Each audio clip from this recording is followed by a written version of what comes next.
13 अगस्त 2024 यानी सावन महीने का चौथा मंगलवार दुर्गा अष्टमी पड़ रही, जो बहुत ही खास है।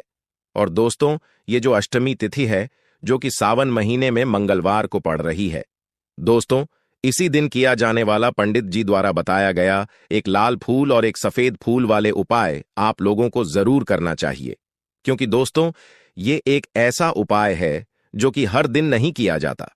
सावन महीने में जो दुर्गा अष्टमी आती है उसी दिन किया जाता है। अगर आप लोगों ने इस उपाय को नहीं किया है या किसी कारणवश नहीं कर पाए हो, तो इस सावन माह की दुर्गा अष्टमी तिथि के दिन इस उपाय से मत चूकना दो।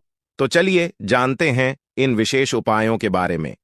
लेकिन उससे पहले जो भी मेरे भाई मेरी प्यारी बहनें आज चैनल पर पहली बार आई हैं या मेरी आवाज आज पहली बार सुन रहे हैं, अगर आप भी महादेव के सच्चे भक्त हैं तो वीडियो को लाइक और चैनल को सब्सक्राइब जरूर कर लें और कमेंट बॉक्स में लिखें हर हर महादेव, ओम नमः शिवाय। देखो, अब सबसे महत्वपूर्ण बात आती है कि इस उपाय को हमें करना किस लिए है।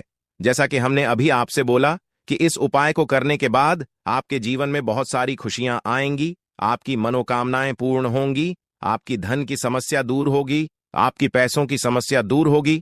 अब देखिए, अगर आप लोग सोच रहे हो कि भाई हमें अपना घर बनाना है पर घर बनाने के लिए पैसा नहीं है, हमें गाड़ी लेना है पर गाड़ी लेने के लिए पैसा नहीं है, हमें जमीन लेना है पर जमीन लेने के लिए पैसों की कमी पड़ रही है, अगर ऐसी ही दिक्कत परेशानी या किसी भी तरह की धन से जुड़ी हुई समस्या या पैसों से जुड़ी हुई समस्या अगर आपके जीवन में चल रही है, तो यह उपाय निश्चित ही आपके जीवन में बहुत सारे फल लाकर दे सकता है।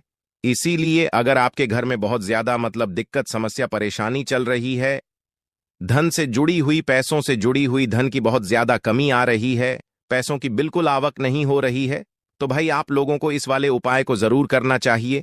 घर में से किसी एक भी बड़े व्यक्ति को अब इस उपाय में करना क्या है, वह सबसे पहले हम लोग जान लेते हैं। उपाय की सामग्री हम लोग सबसे पहले जानते हैं कि इस उपाय में किस किस चीज की आवश्यकता पड़ेगी। तो देखिए, उपाय का नाम तो एक लाल फूल और एक सफेद फूल वाला उपाय है, पर इस उपाय में कुल मिलाकर 4 सामग्री हमें लगने वाली है, जो कि पंडित जी ने खुद सीहोर वाली कथा में बताया है। और जो हम आपको उपाय बताते हैं वह पंडित जी द्वारा बताए गए होते हैं, अलग से हम कुछ भी नहीं बताते हैं।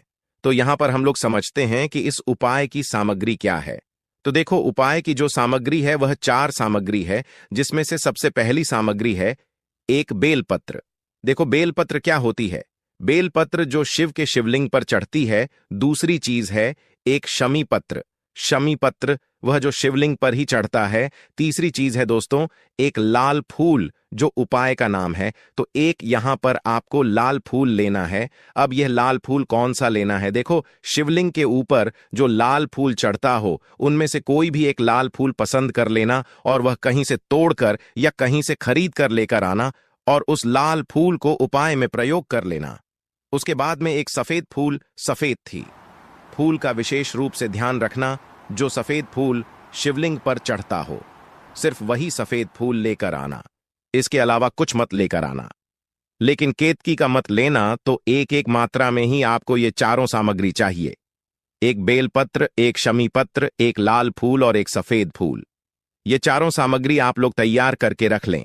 प्रदोष काल में या सुबह के समय जब भी आप इस उपाय को कर रहे हैं, जैसे ही आपके उपाय की सामग्री तैयार हो जाती है, तो क्या हम सीधा उपाय को करने के लिए इन चारों सामग्री को लेकर उपाय करने के लिए जा सकते हैं? नहीं तो यहां पर आपको इस बात का ध्यान रखना है कि हम भगवान शिव जी को प्रसन्न करने के लिए तो जा रहे हैं, हम अपनी मनोकामना को पूर्ण करवाने के लिए तो जा रहे हैं, पर हमें यह दर्शाना बिल्कुल भी नहीं है कि हम सिर्फ अपने फायदे के लिए भगवान शिव जी के मंदिर में आए हैं। इसलिए हम इस उपाय को करने के साथ साथ में भगवान शिव जी की पूजा अर्चना के लिए कुछ सामग्री भी जरूर लेकर जाएंगे। जैसे कि सुबह के समय अगर आप उपाय को कर रहे हो इस एक लाल फूल और एक सफेद फूल वाले उपाय को, तो भाई सुबह के समय आपको एक लोटा जल लेकर जाना है। जो लोग प्रतिदिन शिव जी के मंदिर जाते हैं, पूजा अर्चना करते हैं, जल चढ़ाते हैं, फूल बेलपत्र सब कुछ चढ़ाते हैं, भाई वह अपनी पूजन अर्चना वैसी की वैसी ही करना। बाकी जो सिर्फ उपाय को करने के लिए जा रहा है, जो कुछ भी लेकर नहीं जा रहा है, उसे कम से कम एक लोटा जल अपने घर से जरूर भरकर लेकर जाना। अगर आप उपाय को सुबह के समय कर रहे हो तो इस वाले उपाय को आप भगवान शिव जी की पूजा अर्चना करने के बाद ही करना। वहीं अगर बात करें शाम के समय की, अगर कोई व्यक्ति शाम के समय प्रदोष काल में इस वाले उपाय को कर रहा है तो भाई आपको मात्र एक घी का दीपक तैयार करना है। यह बात हम हमेशा बोलते हैं। शाम के समय प्रदोष काल में कोई कर रहे हो ना तो दीपक का विशेष महत्व होता है। इस पवित्र दिन प्रदोष काल में जो भी व्यक्ति दीपक जलाता है ना भगवान शिव जी के मंदिर में भाई, उसके जीवन से सारी दुख और परेशानियां भी दूर होती हैं। तो भाई इस दिन दीपक का विशेष रूप से ध्यान रखना आप लोग। अगर आप इस उपाय को शाम के समय प्रदोष काल में कर रहे हो, है ना, ये जो दीपक आप लोग लोगे, यह आते कालों के जो आता आप घूम दोगे, उसके अंदर कुछ भी मत डालना, मात्र सादा आटा लगाकर उसे तैयार कर लेना और एक मीडियम साइज का दीपक तैयार कर लेना। बुद्धिपट ना ज्यादा छोटा हो ना ज्यादा बड़ा हो, है ना। उसके बाद में दीपक आपका तैयार हो जाए तो इसके अंदर जो बत्ती रखोगे वह गोल बत्ती रखोगे। देखो गोल बत्ती भी दो तरह की होगी, एक बाजार की और एक घर वाली। तो कोशिश करना अपने घर में जो रुई रखी हुई है उस रुई से आप लोग एक गोल बत्ती अपने ही हाथों से बनाओ। उपाय का फल अच्छा मिलता है। भगवान शिव जी जल्दी प्रसन्न होते हैं।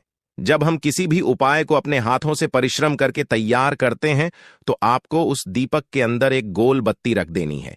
इसके अंदर जो चीज आप लोग डालोगे वह डालोगे शुद्ध देसी गाय का घी। इस बात का विशेष रूप से ध्यान रखना, शुद्ध देसी गाय का घी ही डालना है, तेल वगैरह नहीं तो मत डालना, क्योंकि भगवान शिव जी का सबसे प्रिय दिन और प्रिय समय पर हम लोग इस वाले उपाय को कर रहे हैं।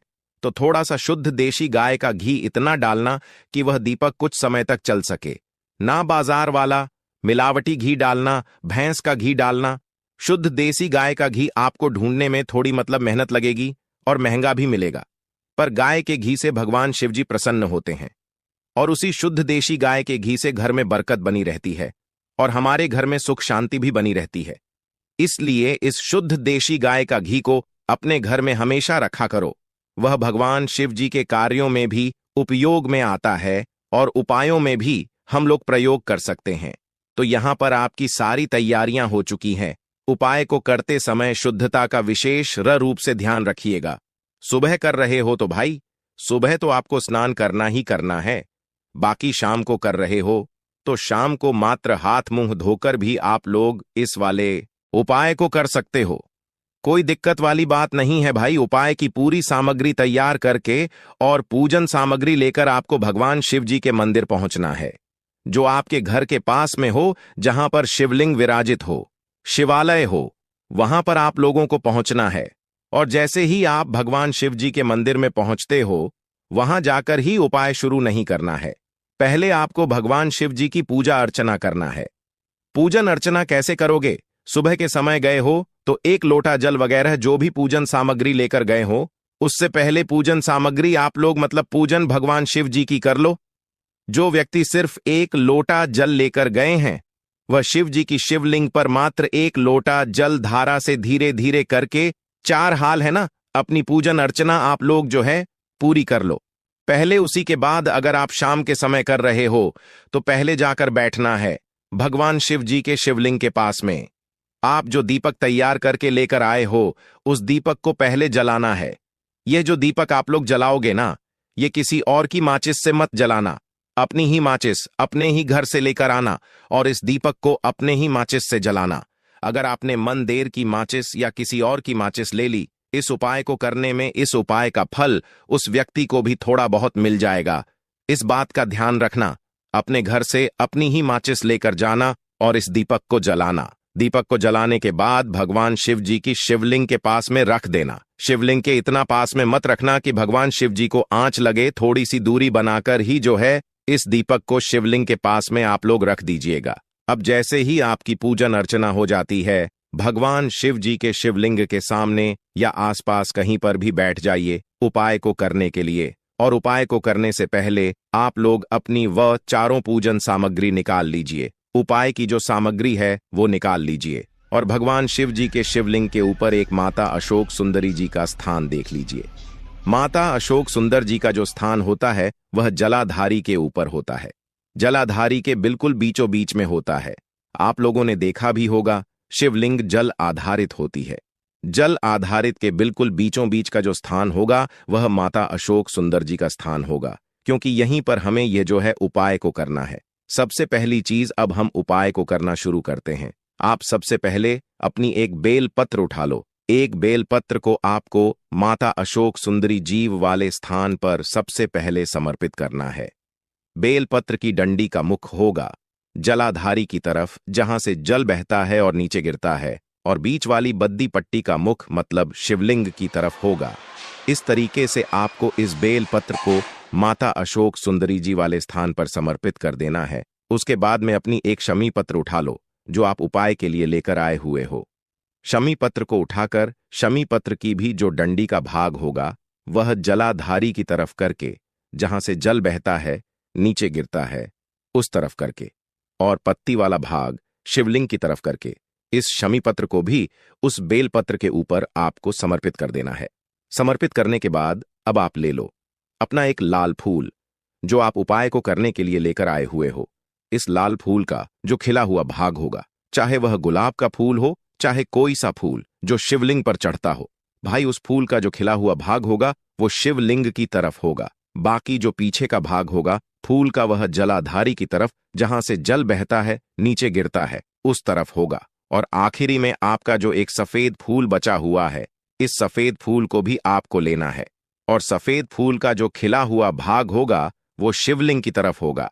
जहां पर शिवलिंग रखा हुआ है उस तरफ होगा, और डंडी का भाग जल आधारित के पीछे की तरफ हो जाएगा, मतलब जो जहां से जल बहता है और नीचे गिरता है। जब आप लोग एक बेलपत्र, एक शमी पत्र और एक लाल फूल, एक सफेद फूल चढ़ा रहे हो, तो उस समय आप लोगों को कांटा भगवान या कांटा चक्र का नाम लेते हुए ही जो है इस उपाय को करना है, और भगवान शिव जी और नारायण जी का स्मरण करते हुए ही इस उपाय को आपको करना है। तो जब भी आप एक बेलपत्र, एक शमी पत्र, एक लाल फूल और ई कमी हो रही है, जो भी दुख और समस्या परेशानी चल रही हो, आपको अपनी वह दुख और परेशानी जो है भगवान शिव जी से उपाय को पूरा करने के बाद वहीं पर पास में बैठकर बोल देना है, हाथ जोड़कर आंखें बंद करके अपनी परेशानी और श्री शिवाय नमः का जाप करना है। दोस्तों, आज हमने इस वीडियो में कुछ उपाय बताए हैं जो आपको करने हैं।